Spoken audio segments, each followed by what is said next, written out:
Olá pessoal, graça e paz, eu sou o apóstolo Sérgio Pessoa e estamos juntos hoje nesse podcast especial. O SP Fecast é o podcast da fé, para inspirar você a continuar crendo no que Deus pode fazer. Olha, e no podcast de hoje, ele está simplesmente especial. Meu amigo, pastor, profeta, evangelista e mestre na palavra, um homem visionário, simplesmente espetacular. Ele é bacharel em Direito, ele já dirigiu presídio, já foi também corregedor aqui no estado, ele é analista comportamental e hipnólogo clínico. Você vai ficar hipnotizado aí com o que Deus pode fazer na vida de uma pessoa. E além do mais, um homem de Deus cheio do Espírito da Palavra, a quem eu recomendo que você reconheça. Você vai seguir ele também nas redes sociais, porque é simplesmente demais. Comigo hoje, meu amigo pastor Joselito Rezende, que top das galáxias, ter a honra de estar ao seu lado hoje. Rapaz, Deus promove essas conexões, né? Graças a Deus, aprove a Deus trazer esse tempo de estar aqui conosco aqui em Itabaiana. Estamos aqui hoje nessa cidade abençoada junto com o Senhor. Terceira vez que o senhor vem aqui, e para mim é uma grande alegria ter um mestre como o senhor, uma pessoa que nós temos como referência, né? Aprendemos muito, de fato, já bebemos dessa fonte, como eu falei, há 12 anos, né? Há 12 anos estamos conectados e só temos crescido, né? dessa brodagem, que a gente fala aqui na região, brodagem. Dessa brodagem, brodamos. Que bênção, reverendo, que bênção. Me conta aí, nasceu no dia 10 de 6 de 1980, aqui em Sergipe. Sergipe. Só nasci aqui na região, em Aracaju, meu pai é aqui de Itabaiana, e tive uma infância, por assim dizer, cheia de desafios, né? Meu pai trabalhando muito, minha mãe trabalhando muito, e já aos meus 7 anos de idade comecei a trabalhar no armazém, né? Na venda, ou armazém, aqui na região nós falamos muito isso, o armazém do meu pai e da minha mãe, e já com 7 anos de idade eu trabalhava cerca de 4 horas por dia, ali junto com meu pai, com minha mãe, e cresci dentro disso daí, dentro dessa labuta, né, e desenvolvendo fé, e vendo fé desde pequeno, porque quando você começa a vender, né, você começa a crer que vai chegar, né, nada lhe garante 100% que você vai ter aquilo no final do mês, a não ser o próprio Deus. Seu pai, como todo bom brasileiro, trabalhador esforçado, tive a honra de conhecê-lo. Foi. Caminhoneiro rodando por esse Brasil. Já há de se entender das dificuldades que você passou. Vamos falar, em primeiro lugar, da ausência paterna em termos físico presencial. Certo. O que afetou sua vida e o que foi útil para você no termo da sua formação. Ok. Isso foi um tema até que eu falei recentemente com um amigo meu, falando sobre essa situação, até com o pastor Eli. Pastor Eli, esposo de Zuleika, nós estávamos conversando exatamente sobre isso. Meu pai, como muitos pais, né, da nossa geração, muito ausente, porque tinha que trabalhar bastante. Então houve uma escassez nessa área paterna, né, no sentido da voz, da validação do pai. Então eu não tive um pai presente para estar me validando.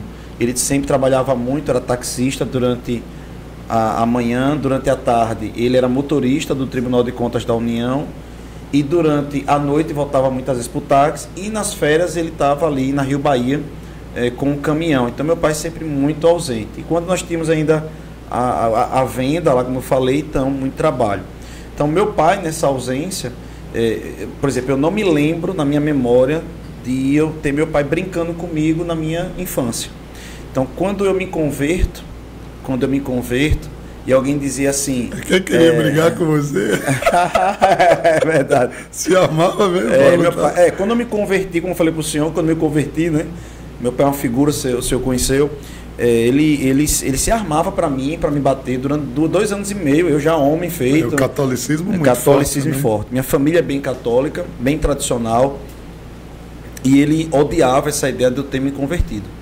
E aí, durante esse tempo da minha conversão, quando alguém chegava assim e dizia assim, olha, se tranque no quarto, vai falar com seu pai em secreto, eu não conseguia fazer isso. Por quê? Porque quando eu falava, tem intimidade com seu pai, Eu não conseguia ter essa analogia na minha mente, entende? Isso já na igreja, você chegando na igreja ouvindo essas palavras. Exatamente. Eu sabia que eu tinha um pai, entenda, meu pai sempre foi um sinônimo de honestidade, um sinônimo de trabalho, mas não de intimidade. De presença, companheirismo. De intimidade, essa validação. É uma lacuna muito grande em muitos lares. Né? Exato.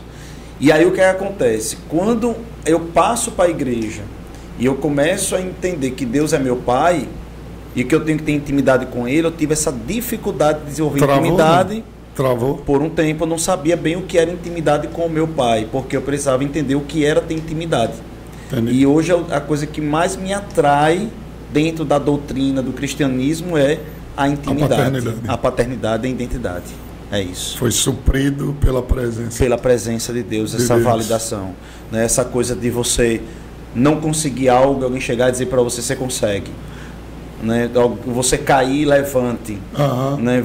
Essa coisa eu não tive. Esse acompanhamento desse jeito não. Com tanta dificuldade financeira, pressão, como é que conseguiu chegar para se formar e hoje bacharel em Direito? Então, a batalha foi... Meu pai, ele é semi-analfabeto, né? Ele sabe escrever e tudo. Minha mãe, ela teve depressão durante 26 a 27 anos. Ele sempre dizia que você ia ser padre ou advogado. Foi, você viu ele falando. Ele sempre profetizava, falava, declarava mesmo que eu ia ser ou um padre ou um advogado. E eu cresci escutando isso, né? Que eu ia ser um padre ou advogado.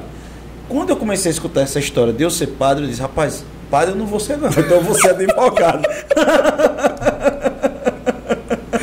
Maravilhoso, advogado, pelo menos. Aí foi quando, com 15 anos de idade, nós viemos de fato de uma família muito tradicional católica. Todos os meus primos estudaram em colégio católico, eu estudei em colégio católico.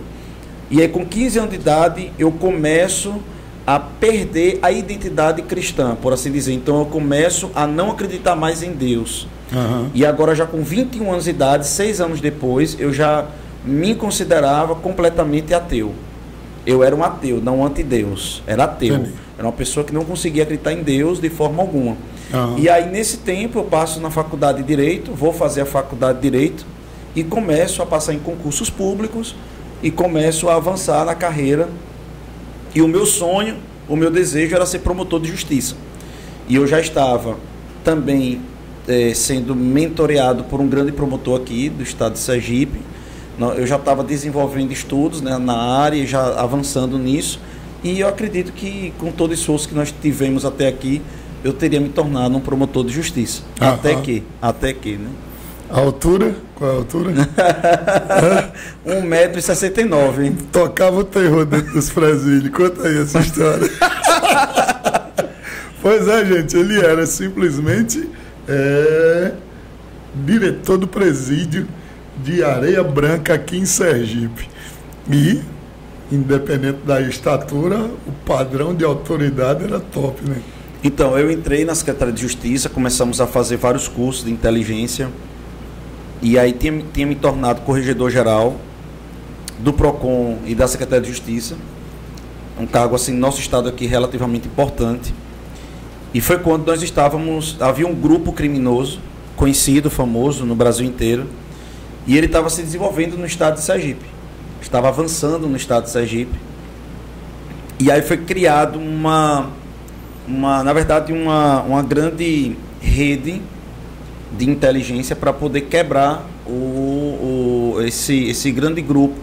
A sua principal atuação era dentro das unidades prisionais, né, os seus batismos, as suas cooptações, e aí foi quando pegou-se 2 unidades prisionais.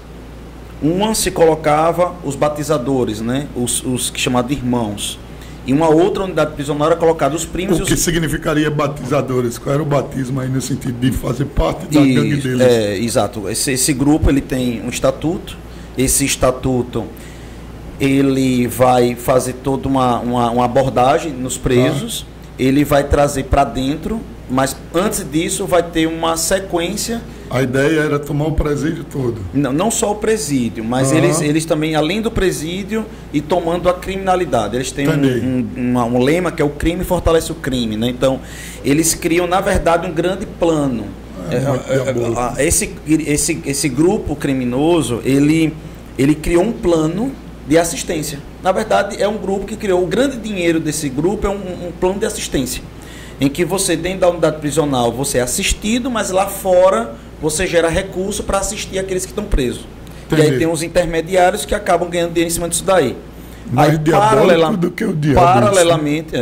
Paralelamente, existe sim o tráfico de drogas, o contrabando de armas e outras ações. O crime em si. Existe todo o crime correlato, que faz são os primos e os cachorros, né? Nesse caso, eles doutrinariam as pessoas a cometerem crimes como se fosse a ideia de que eles estão ajudando quem está sofrendo na cadeia ou precisando, nessa linha. Perfeito. Então, passaria a ideia de que o crime era a solução para poder ter o recurso, para poder ter ajuda. Também, exatamente. Perfeitamente. Ideia diabólica, né? Perfeitamente. E aí é quando esse crime organizado, né? Isso é muito famoso no Brasil. E aí nós ficávamos com a unidade prisional. Foi montada uma unidade prisional de segurança máxima, né, com bloqueador de celular e outras tecnologias, Boriscan, por aí vai, muitas tecnologias lá dentro, e precisava de alguém para poder assumir, que tivesse, segundo eles, o conhecimento necessário para poder administrar tudo o que aconteceria ali dentro. E aí eu estava eu estava de férias. Foi aí que você foi inserido? Foi, eu estava de férias e o meu chefe chegou na porta da minha casa e disse: eu tenho uma missão para você. E no meu trabalho, né, hoje eu entreguei eu era concursado, eu entreguei para assumir literalmente, completamente a igreja, né? Mas na época, quando o meu chefe chegou lá e disse assim: olha, é missão, dentro da nossa linguagem, missão você não pode dizer não. E sabíamos que era alguma coisa forte, né? Então foi quando ele chegou e disse: olha, você vai assumir o presídio da Areia Branca, vai ser inaugurado, você vai ser o diretor, e o pano de fundo é que nós vamos lá dentro resolver essa situação junto com as outras, vamos botar assim, outras malhas de inteligência. Vamos botar missão, assim. Hein? Foi. E aí começamos a fazer dessa forma. O grande lance é que eu estava há 9 anos no administrativo. E foi quando eu ia assumir ali uma unidade com cerca de 200 funcionários, entre funcionários concursados diretos e também, como era um presídio de cogestão, era um presídio que também tinha uma cogestão, isso quer dizer que também ele era público e privado. Então nós tínhamos ali um custo mensal de R$1.300.000, eu administrava isso também, e eu administrava também, que ele também era um posto e um entreposto para alimentação e também de viaturas. Então eu também organizava toda essa parte. Então era muito trabalho. E iniciando a obra aqui em Itabaiana, que a Areia Branca fica a 15 minutos aqui em Itabaiana. Então eu comecei a unidade prisional lá, junto também com a igreja aqui. E de funcionários nós tínhamos cerca de 200, e de presos nós tínhamos cerca de 550 presos. E aí foi quando nós começamos lá o trabalho. Quando nós começamos o trabalho lá, Só barra pesada? Só barra pesada. Era para conter esse sistema? Sim, barra pesada. Obviamente que, para não ficar uma coisa muito explícita, nós recebíamos vários outros presos. Eram 4 alas, e a gente concentrava ali em 25% das alas os mais perigosos, e íamos diminuindo até a ala A, B, C e D. Então nós iríamos diminuindo até a ala D, vamos colocar assim, né? O ladrão de galinha vai para D. A gente não recebia ladrão de galinha lá, mas sim, exato. E a triagem, né, que a gente fazia. E aí lá dentro começamos a trabalhar com o princípio das janelas quebradas. O princípio das janelas quebradas é aquele princípio que a gente não deixaria nenhum risco. É tanto que quando uma pessoa chegava na minha unidade prisional,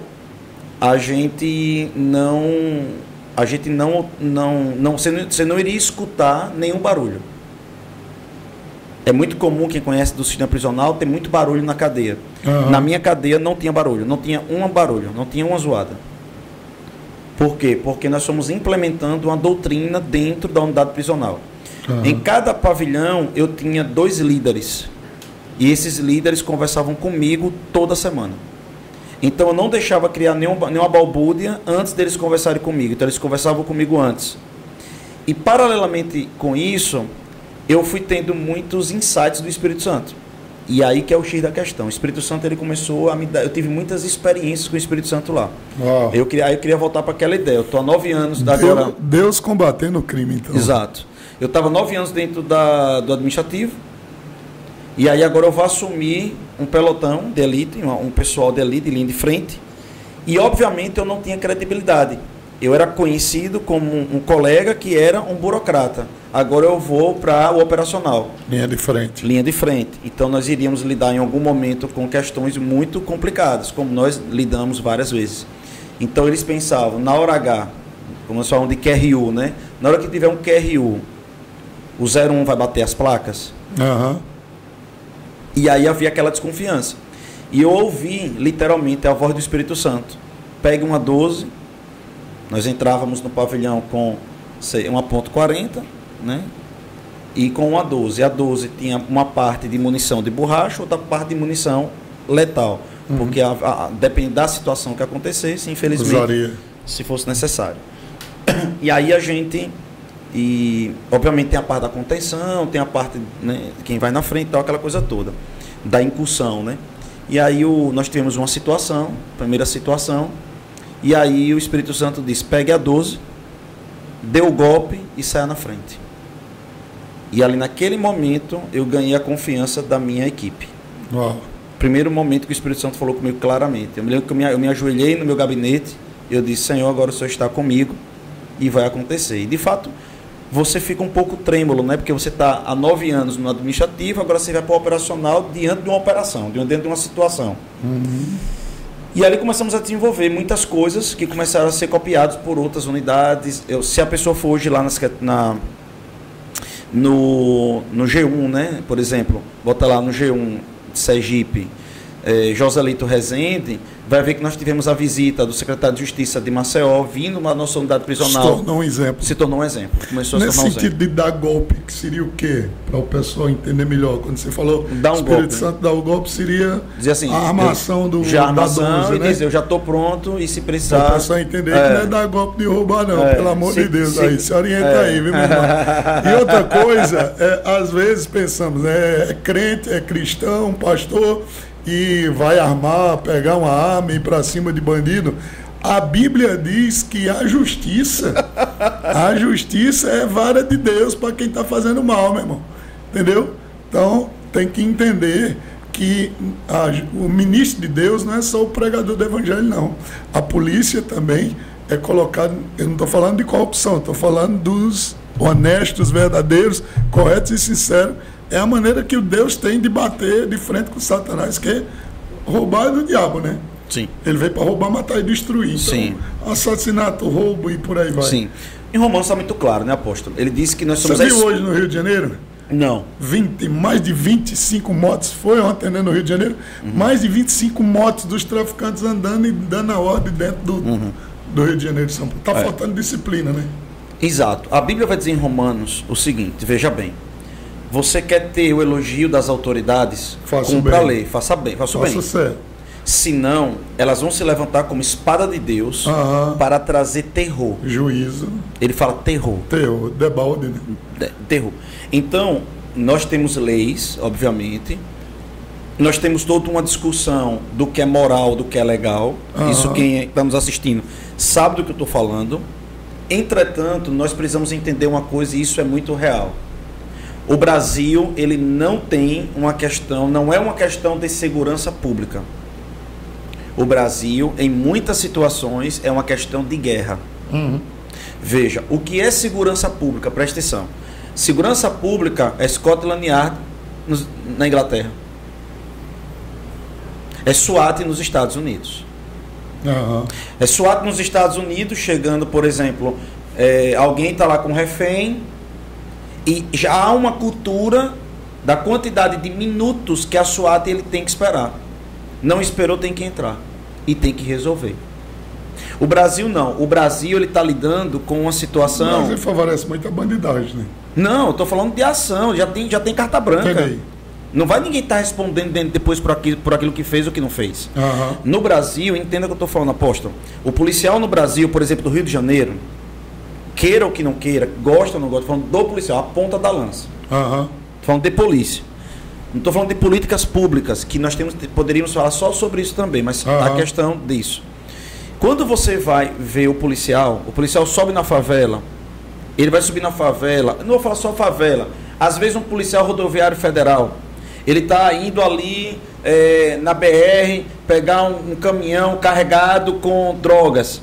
Entenda, aquele cara que está transvestido de motorista de caminhão, dentro da gabine, estou dizendo o cara que está traficando, transvestido de caminhoneiro. Ele dentro da gabine ele tem uma submetralhadora, ele tem um fuzil. Veja, eu estou combatendo um cara que está de fuzil. Fuzil contra fuzil. O que é isso? É segurança pública ou guerra? Isso é guerra. Isso é guerra. Se eu estou com fuzil e estou combatendo com alguém que está com fuzil, isso é guerra. Não é segurança pública. Segurança pública é um cara que pega uma faca, que vai numa lojinha, que ele vai ali roubar, aí chega uma viatura com 2 policiais, se renda, bota a mão na cabeça.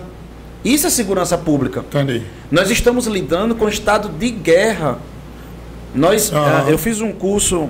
E olha lá que às vezes eles são mais bem armados do que com certeza. Os policiais. Né? Olha, eu fiz um curso recentemente, não, foi em 2017. Em 2017 eu fiz um curso com um coronel das UPP do Rio de Janeiro. Ele nos mostrou 3.500 slides. 3.500 slides em uma manhã. Ele nem parava direito, era mostrando. Foram mais de 5.000 apreensões de fuzis. 5.000 fuzis em poucos meses. Essa apreensão não pode ser revertida depois para a polícia usar? Ou tem que ser queimada? Não, pode sim. A polícia usaria, né? Vai depender muito do juiz, vai depender muito da apreensão, de como foi feito, do tipo de arma que vai ser utilizado. Eu fui no Rio de Janeiro e eu fiquei abismado porque a polícia da rua, policial, que tá, a segurança pública, esse cara anda de fuzil. Pronto. Na época que eu fiz o curso, eu sou formado no curso, que foi dado aqui pela Academia de Polícia, e eles estavam passando, na época, em 2017, eles estavam passando por uma situação que em determinados lugares eles não podiam ligar o giroflex. Eles não podiam ligar a luz da viatura. Então, nós temos que parar para pensar. Então, nós vamos voltar agora para a nossa unidade, porque você estava falando sobre isso.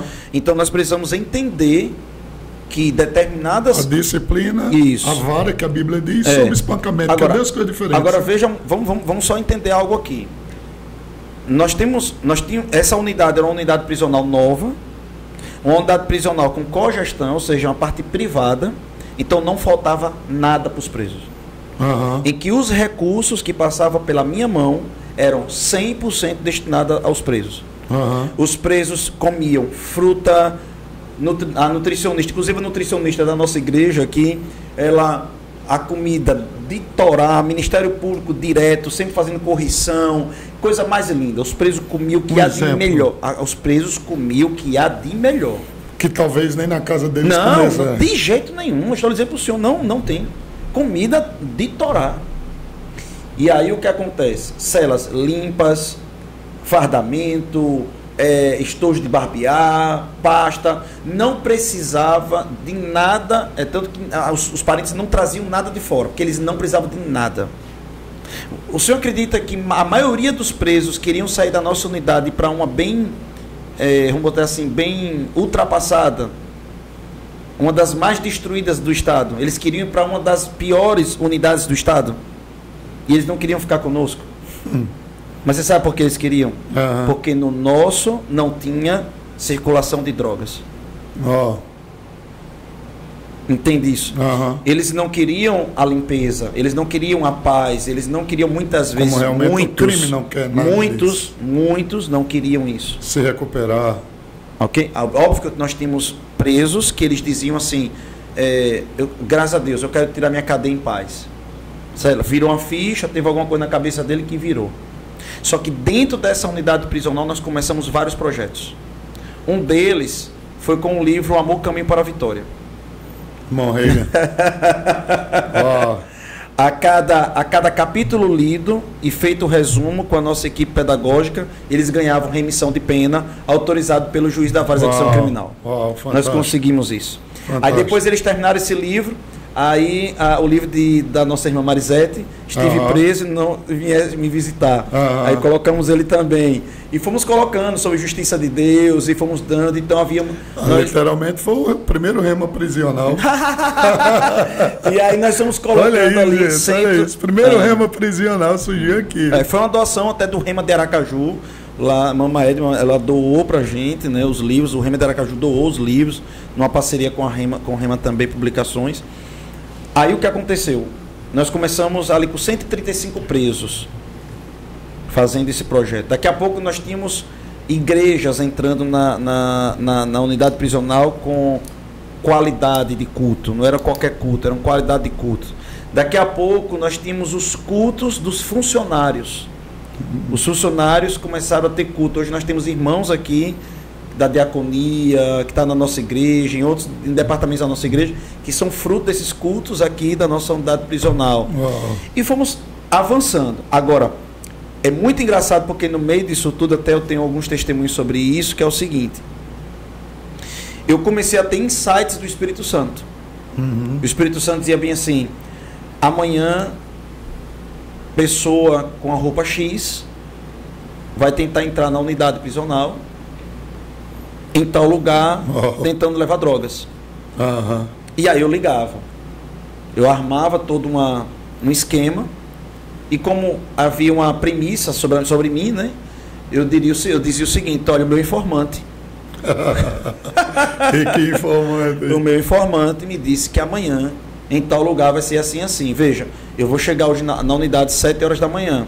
Se essa pessoa chegar antes, que começava já a triagem ali umas 6 da manhã, 5, 6 da manhã, se antes disso for pego, me espere para eu poder chegar e algemar. Então eu chegava e algemava. E se você for lá no G1, você vai ver várias prisões que eu fiz. Várias prisões. Porque eu fazia questão de algemar. Então, para coibir. Você falou uma coisa aí muito tremenda, porque Deus está envolvido diretamente com o combate ao crime. Totalmente. Eu admiro o instinto policial. E eu creio que é Deus ali dando ao policial o faro de que tem alguma coisa errada. Aquilo é muito fantástico, né? O policial bate o olho, não só em termos técnicos que eles estudam, eu sei que eles têm técnicas disso, mas eu creio aquele instinto que vem de dentro que todo policial tem, não é isso? Sim, perfeito. A gente precisa entender e parar, porque assim, é muito complicado às vezes, nós pastores, pregadores,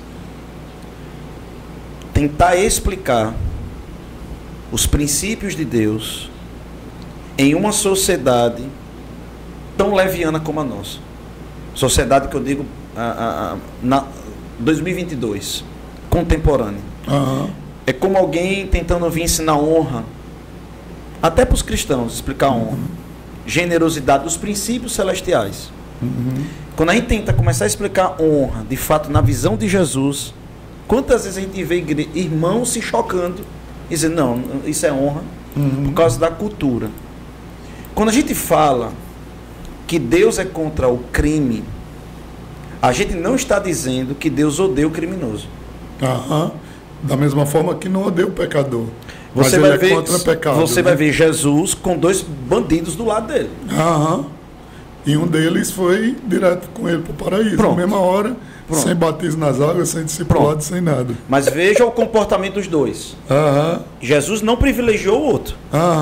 Jesus não passou a mão no outro. Não. Você concorda comigo? Está muito claro o comportamento de Jesus em relação àquela situação. E, aliás, foi crucificado em lugar de outro bandido. Perfeito. Então, ele ama os bandidos.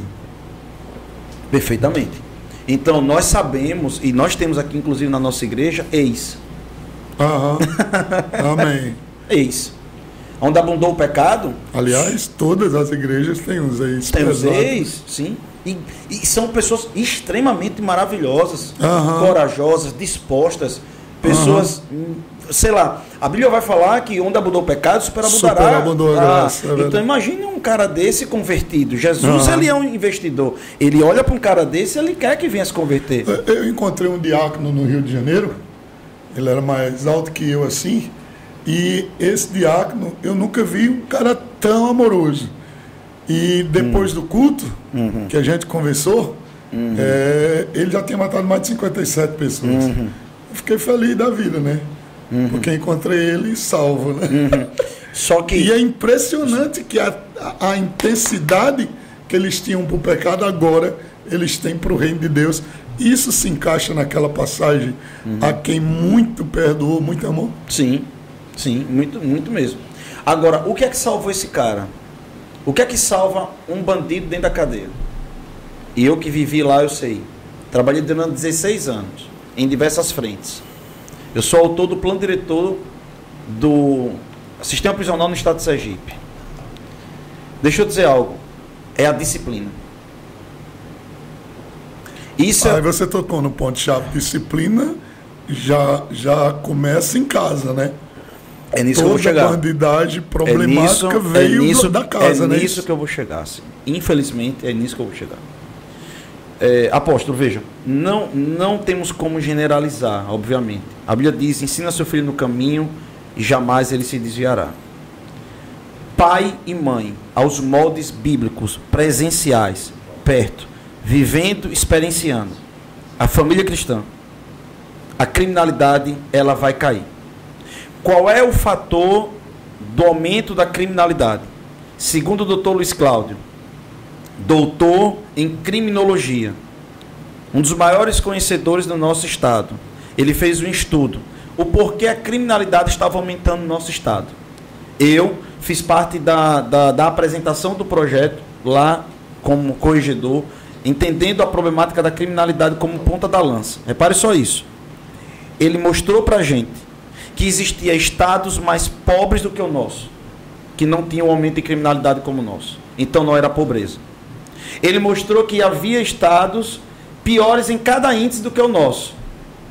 Mas ele mostrou que não era isso o motivo da criminalidade estar aumentando. Ele provou com A mais B, que quanto mais as famílias estavam sendo dilaceradas quanto os princípios, maior a criminalidade acontecia.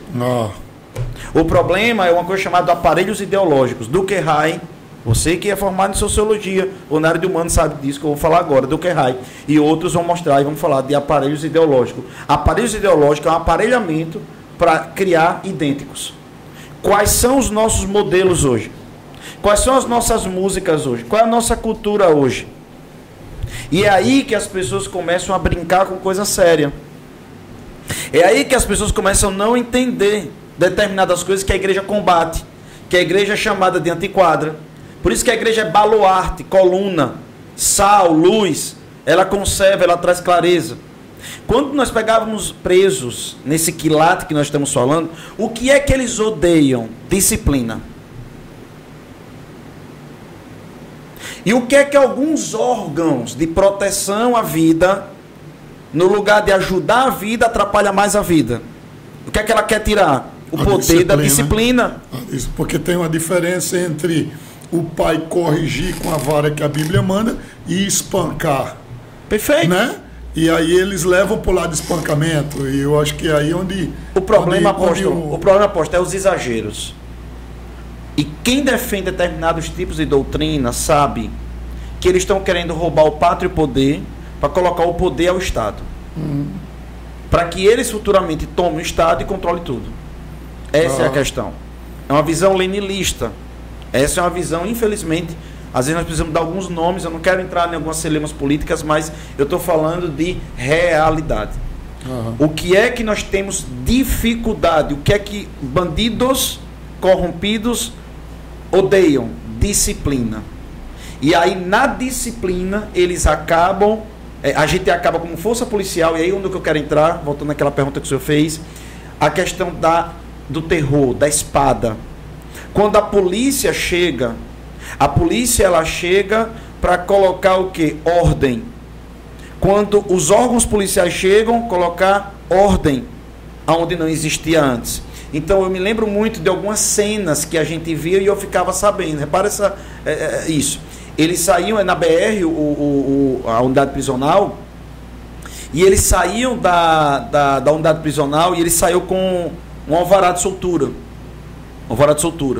E aquele alvará de soltura, existe aqui uma autorização que eles podem pegar um ônibus, eles podem pegar uma Topic, eles podem pegar algum veículo ali público que está passando ali, apresentar, e eles podem pegar de graça para ir para casa. Vários motoristas que têm parentes ou frequentam a nossa igreja, diz que quando um preso saía da nossa unidade prisional, dizia: nunca mais eu vou voltar para esse inferno.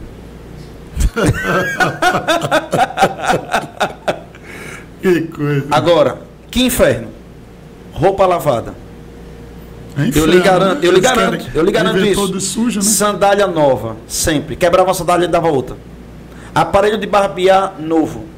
Escova de dente, pasta de dente, comida boa, alimentação, oficina, trabalho, televisão no pátio. Que inferno? Era um inferno que não podia ter barulho, que não podia ter zoada. Tinha um tom de voz, uma forma de olhar para a gente, uma forma de se comportar. Tinha horário para tomar banho, para dormir. Ah, é um inferno. Disciplina. Para quem está vivendo desregrado, é um inferno. E aí é quando a gente precisa entender, infelizmente, que o que as famílias não estão fazendo, a polícia vai precisar fazer. É verdade.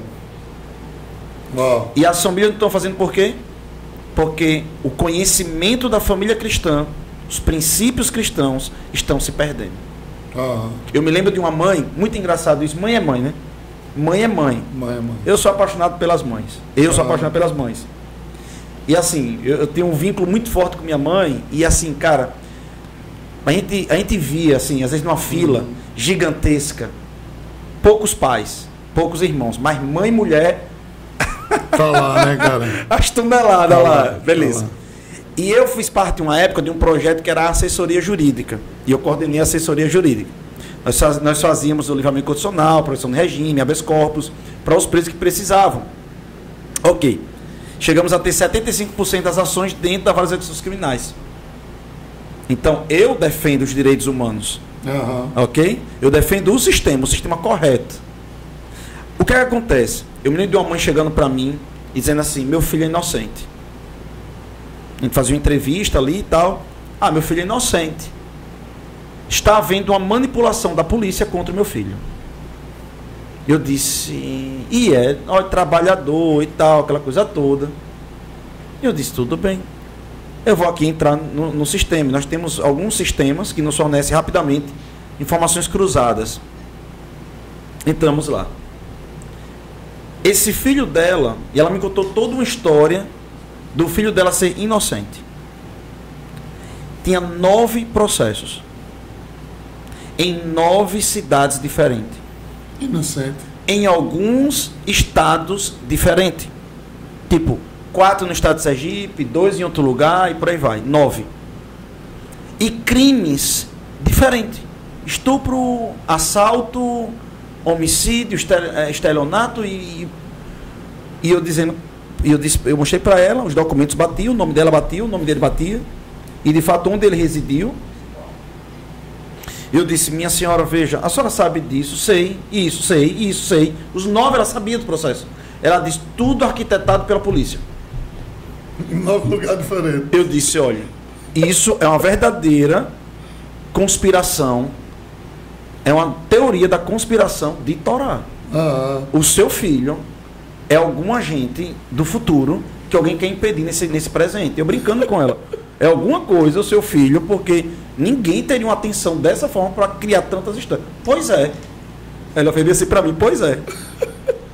E eu vi ali o amor, a paixão, às vezes aquela coisa que a pessoa, ela mesmo não foi ensinada pelos pais dela. Então, às vezes, é uma cadeia de reprodução, de só passar a mão na cabeça, de achar que passar a mão começa todo problema. De achar que passar a mão na cabeça é a solução, e por aí vai. Então a gente vê que muitas vezes essa cegueira está faltando e como é importante encontrarmos lugares e profissionais, servidores que assim possam fazer a lei se cumprir. Meu Deus do céu. Pastor Zelito, a gente está chegando no finalzinho. por causa do horário do culto aqui, gente. A gente não vai poder estender mais, que eu estava gostando demais dessa conversa. E tem um monte de coisa para a gente compartilhar aqui ainda com vocês sobre esse homem que é espetacular. Mas suas recomendações finais, suas redes sociais, vocês podem entrar em contato com o pastor Zé Lito, né? E hoje ele vai estar também cuidando de vidas na área espiritual. Continua com o trabalho de restauração, de disciplina espiritual e tantas essas coisas.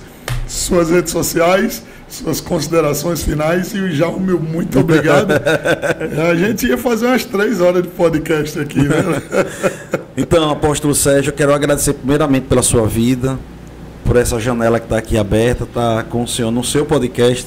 Para mim é uma grande honra, de fato, uma admiração muito grande por todo o seu trabalho, por tudo aquilo que o senhor é, que o senhor representa. Tá falando hoje para o senhor, eu acho que todo mundo que lhe segue concorda com isso.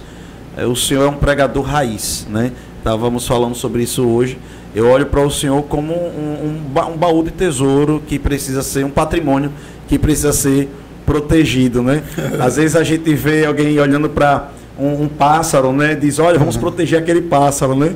E eu olho pregadores como o senhor que carregam verdadeiramente a palavra da fé e como tem trazido reavivamentos para as igrejas, né? E eu valido isso, assim, a nossa igreja, toda vez que o senhor vem aqui, a nossa igreja nunca mais se torna a mesma, vamos botar assim.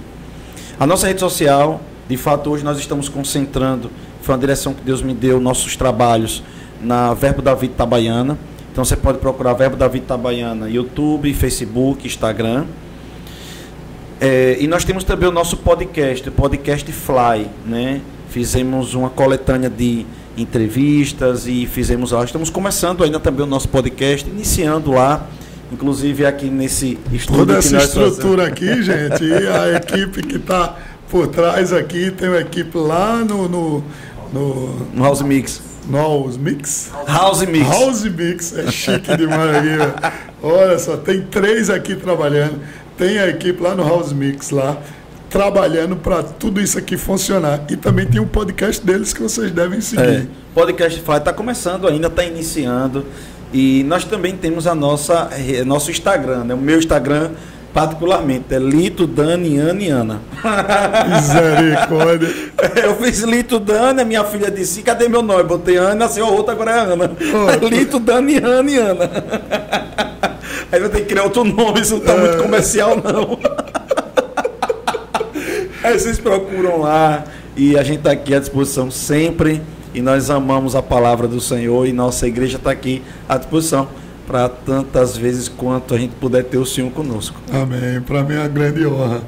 Diga uma palavra aí para o pessoal que está nos seguindo e deixa uma oração aí para esse povo.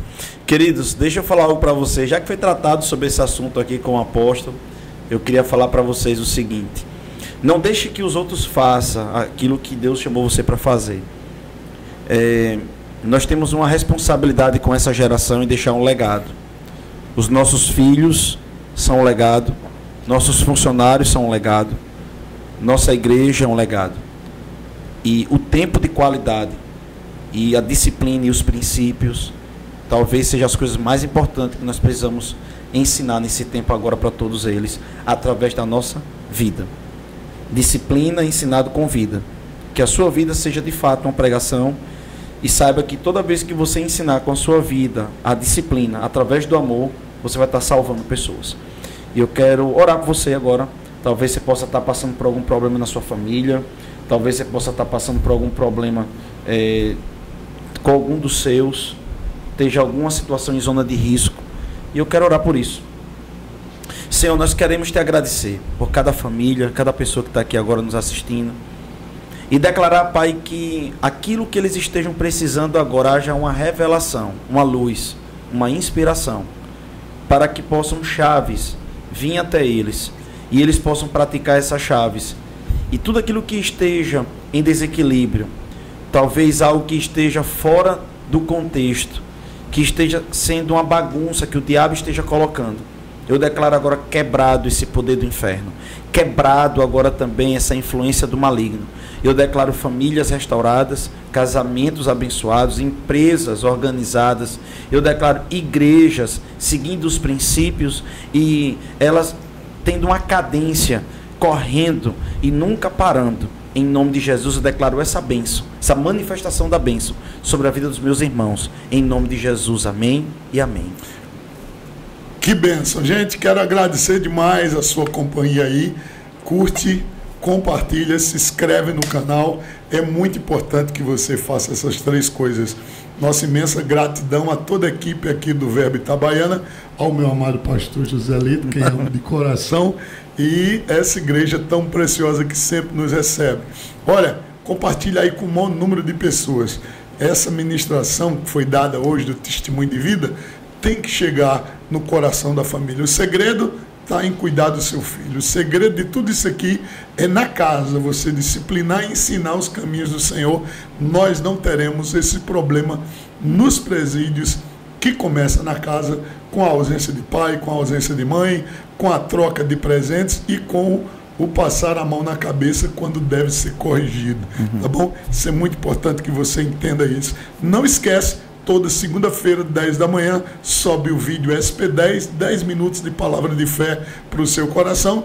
De segunda a sexta, 7 e 10 da manhã, o nosso Clube 710, está aí na tela. O Clube 710 são a live diária para abençoar a sua vida também.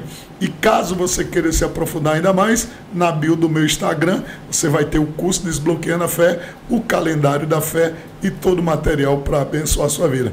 Beijo no seu coração, 100 vezes mais na sua vida. Obrigadão por tudo. Deus abençoe vocês. Um abraço. Tchau, tchau.